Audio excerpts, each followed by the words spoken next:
এই ভিডিওতে আমরা ষষ্ঠ শ্রেণীর তৃতীয় পর্যায়ক্রমিক মূল্যায়নের ভূগোলে 3 নম্বর স্কুলের প্রশ্ন উত্তরগুলো আলোচনা করব।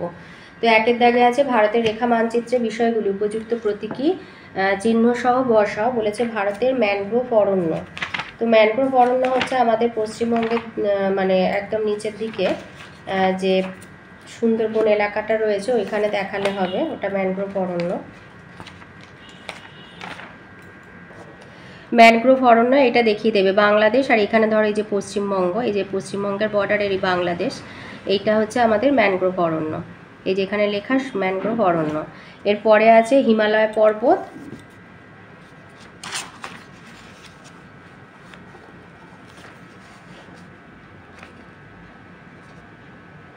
এই যে উত্তরের হিমালয় পার্বত্য অঞ্চল। এই ভারতের এই যে হিমালয় পর্বতমালা, এই যে এই পুরো দাগটা, এই যে পীর পাঞ্জালের এই ওপরের এই দাগ থেকে শুরু করে এইটা গোটাটা হিমালয় পর্বত দেখাবে। তার মানে ভারতের এখান থেকে শুরু করে এই দাগ বরাবর হিমালয় পর্বতের বেশিরভাগটা নেপালে, তো এখান থেকে এইভাবে দেখিয়ে দেবে। এই যে এই দাগটা, এটা তোমাদের বইয়ের 71 পৃষ্ঠায় রয়েছে, এইটা হচ্ছে হিমালয় পর্বত। আর এখানটায় তাহলে হচ্ছে তোমার এই যে এই ভাগটা, এইখানটায় হচ্ছে সুন্দরবন, এই যে বাংলাদেশের এই বর্ডার, আর এই যে এখানে ভাঁজটা, এইখানটায় হচ্ছে সুন্দরবন অঞ্চল। তারপরে আছে আরব সাগর এবং ভারত মহাসাগর। এই হচ্ছে আরব সাগর এইদিকে, আর এই নিচে এখানে হচ্ছে ভারত মহাসাগর, এটা বঙ্গোপসাগর। তাহলে এটা হচ্ছে আরব সাগর, আর এই যে ভারত আর এই মহাসাগর লেখা, এটা নিচের দিকটা ভারত মহাসাগর, এটা হচ্ছে আরব সাগর। ও আরব সাগর আর বঙ্গোপসাগর বলেছে, এইটা হচ্ছে বঙ্গোপসাগর, এটা আরব সাগর আর এটা বঙ্গোপসাগর। তারপরে আছে থর মরুভূমি, মরু অঞ্চল যেটা সেটাই দেখাবে। থর মরুভূমি হচ্ছে তোমাদের থর মরুভূমি মানে এই যে এইটা হচ্ছে মরু অঞ্চল, এইটা হলো থর মরুভূমি। এই যে ভারতের বৃহৎ ভারতীয় মরুভূমি এইটা, তাহলে এখানটা এটা দেখিয়ে দিলেই হয়ে যাবে, এটা হচ্ছে থর মরুভূমি। এরপরে আছে ভারতের রাজধানী মানে দিল্লি, ভারতের রাজধানী হচ্ছে দিল্লি। তোমার এই হচ্ছে এই যে নেপালের বর্ডার, এই এখান থেকে এর থেকে একটু দূরে এইখানে হচ্ছে এই যে এটা হলো দিল্লি। তাহলে ম্যাপ পয়েন্টিংগুলো দেখিয়ে দিলাম। এবার দুয়ের দাগে আসি। দুয়ের আয়তে দিয়েছে কক্ষপথ আর পৃথিবীর কেন্দ্র যে তলে রয়েছে তাকে কক্ষতল বলা হয়ে থাকে। দুই পৃথিবীকে উত্তর দক্ষিণের সমান দুটি ভাগে ভাগ করেছে নিরক্ষরেখা। তিনে আছে পৃথিবীর আবর্তনের বেগ সবচেয়ে কম হয় মেরুতে। 4 সারা পৃথিবীর তারিখ ঠিক করা হয় আন্তর্জাতিক তারিখ রেখা বরাবর। 5 সূর্যরশ্মির যে 200 কোটি ভাগের 1 ভাগ পৃথিবীতে এসে পৌঁছায় তাকে বলে আগত সৌর বিকিরণ। 6 বায়ুর আর্দ্রতা মাপার যন্ত্রের নাম হাইগ্রোমিটার। 7 বায়ু দূষণের সহায়ক নয় সোডিয়াম নাইট্রেট। 8 একটি greenhouse gas nitrous oxide. 9 110 decibel শব্দের তীব্রতা হলো বজ্রপাতের। 10 পশ্চিমঘাট পর্বতের আরেক নাম সহ্যাদ্রি। 11 একটি তন্তুজাতীয় ফসল তুলো। 12 ব্রহ্মপুত্র নদীর একটি উপনদী হলো ব্রহ্মপুত্রের একটি উপনদী হচ্ছে তিস্তা। 13 ল্যাটেরাইট মাটিতে বেশি থাকে লৌহ অক্সাইড। 14 উপকূলীয় ম্যানগ্রোভ অরণ্যের একটি গাছ সুন্দরী। 15 জলদাপাড়া হলো অভয়ারণ্য। 16 ভারতের বৃহত্তম আদিবাসী গোষ্ঠী হচ্ছে গোন্ড। 17 মানচিত্রে পাহাড় পর্বতের জন্য ব্যবহৃত রং বাদামি। 18 বিষয়ভিত্তিক মানচিত্রের অন্তর্ভুক্ত হচ্ছে আবহাওয়া মানচিত্র। 19 অসম রাজ্যের একটি ফসল হলো ধান। 3 এর আয় আখ উৎপাদনে ভারতের শ্রেষ্ঠ রাজ্য উত্তরপ্রদেশ। 2 ভারতকে বলা হয় ক্রান্তীয় মৌসুমী জলবায়ুর দেশ। 3 ভারতের প্রমাণ সময় 82 ডিগ্রি 30 মিনিট, পূর্ব দ্রাঘিমার সময় হচ্ছে ভারতের প্রমাণ সময়। 4 উত্তর মেরু থেকে দক্ষিণ মেরু পর্যন্ত অঙ্কিত অর্ধবৃত্তাকার রেখাগুলি হলো দ্রাঘিমা রেখা। বিয়ের আয়তে আছে পৃথিবীর প্রাচীনতম মানচিত্রটি আবিষ্কৃত হয়েছে ব্যাবিলনে ঠিক। 2 ব্রহ্মপুত্র ভারতের দীর্ঘতম নদী ভুল। 3 22 এপ্রিল ধরিত্রী দিবস পালন করা হয় ঠিক। 4 15 ডেসিবেলের বেশি জোরে শব্দে মানুষের শারীরিক অসুবিধা হয় ভুল, ওটা 65। সি এর আয়তে আছে জারোয়া উপজাতি কোথায় বসবাস করে দক্ষিণ আন্দামানে। 2 দিয়েছে দিনের সর্বোচ্চ আর সর্বনিম্ন তাপমাত্রা পরিমাপ করা হয় কি দিয়ে 6 এর থার্মোমিটার দিয়ে। 3 ব্যাসল্ট শিলা গঠিত অঞ্চলে কোন মাটি দেখা যায় কালো মাটি। 4 বায়ুর গতিবেগ মাপক যন্ত্রের নাম অ্যানিমোমিটার। 4 এর আয়তে আছে নিরক্ষীয় তল বলতে কি বোঝো। এইটা লিখবে নিরক্ষরেখা যে তল বরাবর রয়েছে তা হলো নিরক্ষীয় তল। এই তলের সঙ্গে পৃথিবীর অক্ষ 90 ডিগ্রি কোণ করে আছে। নিরক্ষীয় তল কাকে বলে বলেছে, নিরক্ষীয় রেখা যে তল বরাবর, আরও বলতে ভালো করে বললে যে কাল্পনিক তল বরাবর রয়েছে তাকে নিরক্ষীয় তল বলা হয়ে থাকে। 2 দিয়েছে শব্দ দূষণের ফলে সৃষ্ট 4টি রোগের নাম, এটা তোমাদের বইয়ের 64 পাতাতে রয়েছে। চারখানা রোগ, এই যে শব্দ দূষণের ফলে 4টে রোগ হচ্ছে তোমার উচ্চ রক্তচাপ, অনিদ্রা, হৃৎপিণ্ডের রোগ, চোখের রোগ। এছাড়া পেশির উত্তেজনা, স্নায়ুর দুর্বলতা, হজমের সমস্যা, পাকস্থলী রোগ আছে। তো 4টে, 1 2 3 4, উচ্চ রক্তচাপ, অনিদ্রা, হৃৎপিণ্ডের রোগ, চোখের রোগ। 3 দিয়েছে টিকা লেখো দ্বীপপুঞ্জ। এইটা লিখবে যে চারিদিক জলভাগ দ্বারা বেষ্টিত ভূভাগ হলো দ্বীপ। এরকম অনেকগুলো ছোট ছোট দ্বীপকে একসাথে দ্বীপপুঞ্জ বলা হয়। বঙ্গোপসাগরে 265 ছোট বড় দ্বীপ নিয়ে আন্দামান নিকোবর দ্বীপপুঞ্জ। আন্দামানের ব্যারিন আর নারকোন্ডাম হচ্ছে আগ্নেয়দ্বীপ, এবং আরব সাগরে 65টি ছোট বড় দ্বীপ নিয়ে লাক্ষাদ্বীপ গঠিত। লাক্ষাদ্বীপপুঞ্জের সব দ্বীপই হলো প্রবাল দ্বীপ। প্রবাল হলো এক ধরনের ছোট সামুদ্রিক প্রাণী। কোটি কোটি প্রবালের দেহাবশেষ জমে প্রবাল দ্বীপ তৈরি হয়। 4 দিয়েছে আঁধি কি? লিখবে যে গরমকালে পশ্চিম ভারতে তাপপ্রবাহের সাথে প্রচণ্ড ধূলিঝড়ের সৃষ্টি হয়, তাকে আঁধি বলা হয়।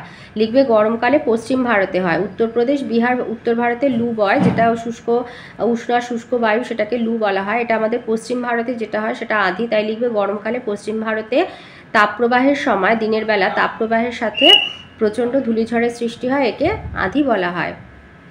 ওই মার্চ থেকে মে মাসে আর কি। লিখবে তাহলে আরেকটু গুছিয়ে বললে যে গরমকালে অর্থাৎ মার্চ থেকে মে মাসে পশ্চিম ভারতে মাঝে মাঝে দিনের বেলায় তাপপ্রবাহের সাথে প্রচণ্ড ধূলিঝড়ের সৃষ্টি হয়, আঁধি বলে। 5 বলেছে টোডা উপজাতি ভারতে কোন রাজ্যে বসবাস করে, এদের প্রধান জীবিকা কি? টোডা উপজাতি ভারতে নীলগিরি পাহাড়ে বাস করে, এদের প্রধান জীবিকা হচ্ছে পশুপালন।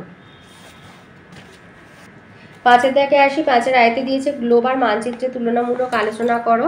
তো এইটা লিখবে। গ্লোবটা আগে বলে নিচ্ছি, গ্লোবের সুবিধা আর অসুবিধা। গ্লোবের সুবিধা আছে গ্লোবের মাধ্যমে সমগ্র পৃথিবীর আকৃতি দেখা সম্ভব। 1 2 পৃথিবীর বিভিন্ন মহাদেশ আর মহাসাগরগুলির আকৃতি ও পারস্পরিক অবস্থান জানা যায় গ্লোবের সাহায্যে। 3 গ্লোব ঘোরালে পৃথিবীর আবর্তন গতির ধারণা পাওয়া যায়। অসুবিধা হচ্ছে গ্লোব থেকে কোনো মহাদেশ বা দেশ সম্বন্ধে খুব বেশি তথ্য জানা যায় না। 2 গ্লোব থেকে সাধারণত কোনো দুটি স্থানে সঠিক দূরত্ব জানা খুবই কঠিন। আর 3 গ্লোব বেশ ভারী হওয়ায় সবসময় সব জায়গায় বয়ে নিয়ে যাওয়া অসুবিধাজনক। মানচিত্রের সুবিধা হচ্ছে মানচিত্র থেকে কোনো দেশ বা মহাদেশের বিভিন্ন বিষয়ের সঠিক তথ্য পাওয়া যায়।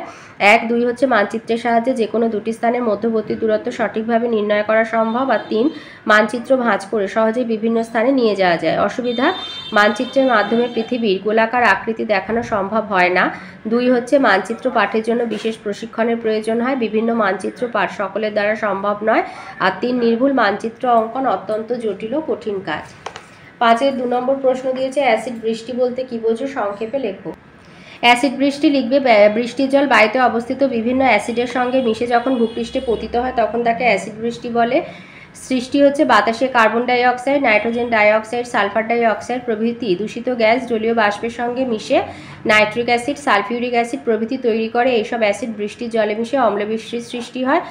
আর প্রভাব হচ্ছে মানুষের ত্বকে রোগ দেখা দেয়, চুনাপাথর মার্বেল নির্মিত স্মৃতিসৌধের ক্ষতি হয়, পুকুর হ্রদের জলে আম্লিক হয়ে মাছ শ্যাওলা মারা যায়। আর 4 মাটির উর্বরতা হ্রাস পায়। আর 5 গাছের অঙ্কুরোদ্গম ব্যাহত হয়।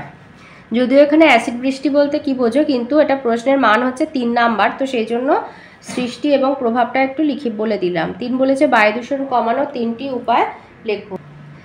লিখবে বায়ু দূষণ কমানো 3টি উপায়। 1 হচ্ছে হাঁচি বা কাশির সময় সবসময় মুখে রুমাল চাপা দেবে। 2 ঘরের ভিতরে উনুন, গ্যাস বা স্টোভে রান্নার সময় ধোঁয়া বেরোনোর জন্য ঘর খোলামেলা রাখতে হবে। 3 হচ্ছে ঘরের ভেতরে আবর্জনার ফেলার পাত্রটা ঢাকা দিয়ে রাখতে হবে।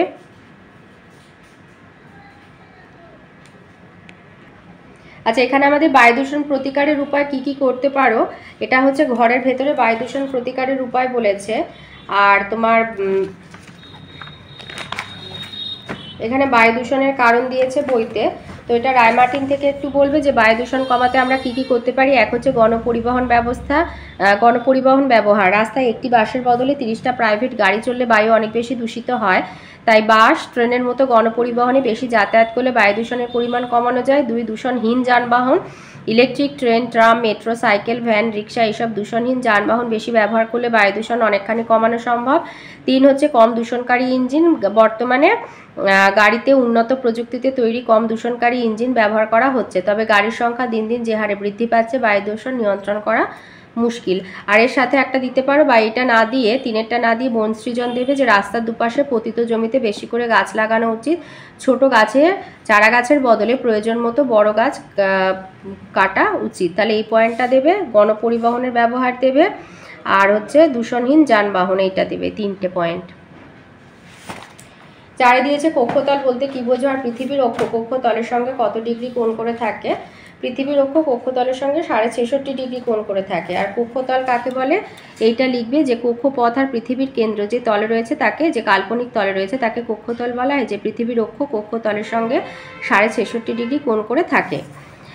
5 দিয়েছে পৃথিবীর আবর্তন গতি বলতে কি বোঝো। পৃথিবীর আবর্তন গতি বলতে কি বোঝো, এটা বইয়ের 24 পাতায় রয়েছে, লিখবে এই সংজ্ঞাটা লিখবে যে পৃথিবী কক্ষতলের সঙ্গে 66.5 ডিগ্রি কোণে হেলে অক্ষের চারিদিকে পশ্চিম থেকে পূর্ব দিকে অবিরামভাবে পাক খাচ্ছে, এটাই হচ্ছে পৃথিবীর আবর্তন গতি।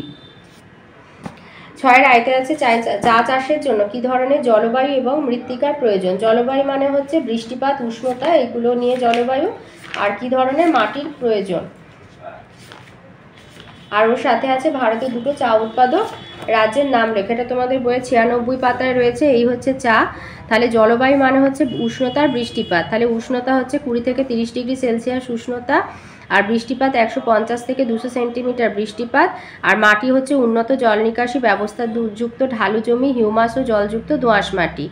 আর আমাদের বলেছে ভারতে চা উৎপাদক দুটো রাজ্য অসম আর পশ্চিমবঙ্গ দিয়ে দেবে। তাহলে চা চাষের জন্য কীরকম জলবায়ুর প্রয়োজন। উষ্ণতা 20 থেকে 30 ডিগ্রি সেলসিয়াস উষ্ণতা এবং 150 থেকে 200 সেমি বৃষ্টি। আর মাটি উন্নত জল নিকাশি ব্যবস্থাযুক্ত ঢালু জমি, হিউমাস ও জলযুক্ত দোআঁশ মাটি। 2 দিয়েছে দুন এবং তরাই বলতে কি বোঝো। লিখবে হিমাচল, শিবালিক হচ্ছে হিমাচলের দক্ষিণে অবস্থিত পর্বত হলো শিবালিক। শিবালিক আর হিমালয়ের মাঝের সংকীর্ণ উপত্যকাকে দুন বলা হয়। তাহলে দুন এবং তরাই কাকে বলে। দুন লিখবে শিবালিক এবং হিমালয়ের মাঝের সংকীর্ণ উপত্যকাকে দুন বলে, যেমন দেরাদুন। আর শিবালিক হিমালয়ের পাদদেশের ঘন অরণ্যাবৃত অঞ্চলকে বলা হয় তরাই। তাহলে শিবালিক হিমালয়ের পাদদেশের ঘন অরণ্যাবৃত অঞ্চলকে বলে তরাই, আর শিবালিক আর হিমালয়ের মাঝের সংকীর্ণ উপত্যকাকে দুন বলে, যেমন দেরাদুন। ওর সাথে আছে পৃথিবীর বৃহত্তম বদ্বীপ সমভূমি কোথায় অবস্থিত।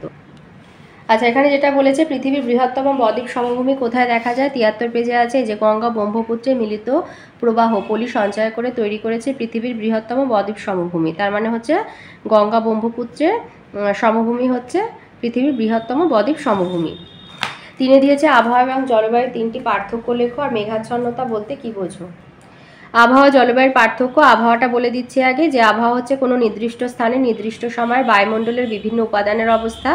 1 নম্বর পয়েন্ট। 2 আবহাওয়া প্রতিদিন এমনকি প্রতি মুহূর্তে বদলায়। 3 আবহাওয়া স্বল্প পরিসরে পরিবর্তিত হয়। আর জলবায়ু হলো কোনো অঞ্চলে 30 থেকে 35 বছরের আবহাওয়ার গড় অবস্থা। 2 জলবায়ু প্রতিদিন বদলায় না। 3 জলবায়ু বিস্তৃত অঞ্চল ভেদে পরিবর্তিত হয়। আর ওর সাথে যেটা রয়েছে যে মেঘাচ্ছন্নতা কাকে বলা হয়ে থাকে, এইটা লিখবে যে আকাশে মেঘের পরিমাপই হলো মেঘাচ্ছন্নতা।